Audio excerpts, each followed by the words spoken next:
This morning, tensions remain high following the Fulton County Commissioners meeting that focused on jail conditions. We know this has been a really hot topic as leaders are looking for a way to address the crisis at Rice Street. Yes, since the beginning of August, 6 people have died in custody at that jail.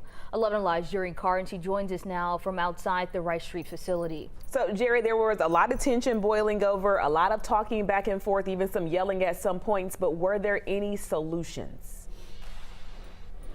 Good morning. Angry words, but no decisions. There are proposals, but it's not clear when or if Fulton County commissioners will act on them. Sheriff Pat Labatt says he needs additional funding. There was a strong response from Fulton County commissioners to that request.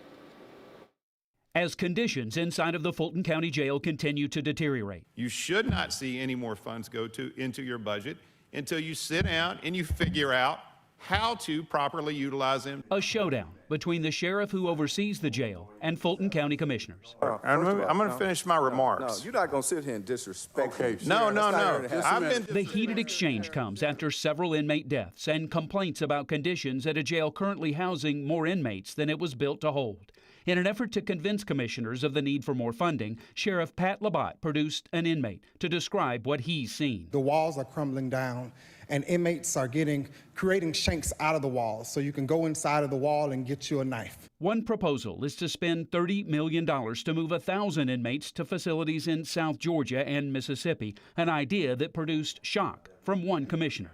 I am sad today that in the civil rights cradle, we're talking about shipping individuals to Mississippi. Labatt says some of the overcrowding issues are beyond his control, that many inmates have cases that have yet to go before a grand jury. We're in the middle.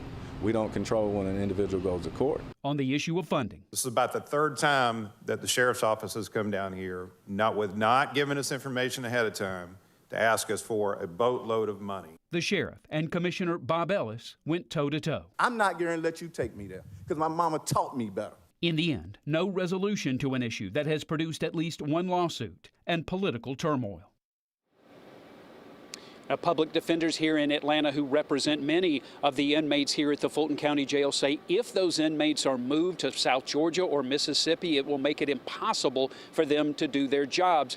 Sheriff Labatt counters that those attorneys can continue to meet with their clients virtually. Back to you. All right, thank you, Jerry.